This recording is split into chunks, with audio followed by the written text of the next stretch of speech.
আমরা শিখে নিই কিভাবে স্টপ টেক্সট এফেক্ট তৈরি করতে হয়। তো এটা পিএনজি ফাইল হিসাবে ফটোশপ থেকে বা অন্যান্য গ্রাফিক সফটওয়্যার থেকে আমরা তৈরি করে নেব। এখানে প্রথমে আমরা একটা অ্যানিমেশন করব।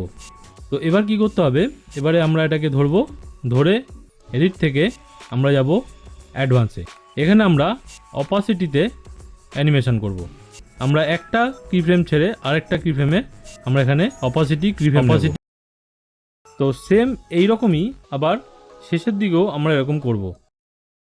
তো এইবারে আমরা এই যে এখানে টেক্সটটা বানালাম এটাকে আমরা 5 বার আরও কপি করব। 6টা লেয়ার আমাদের তৈরি হয়ে গেল। তো এবারে আমরা কি করব, এই লেয়ারগুলোকে একটা একটা করে পেছন দিকে করে দেবো, ঠিক আছে? তো এবার আমরা করব মাস্ক।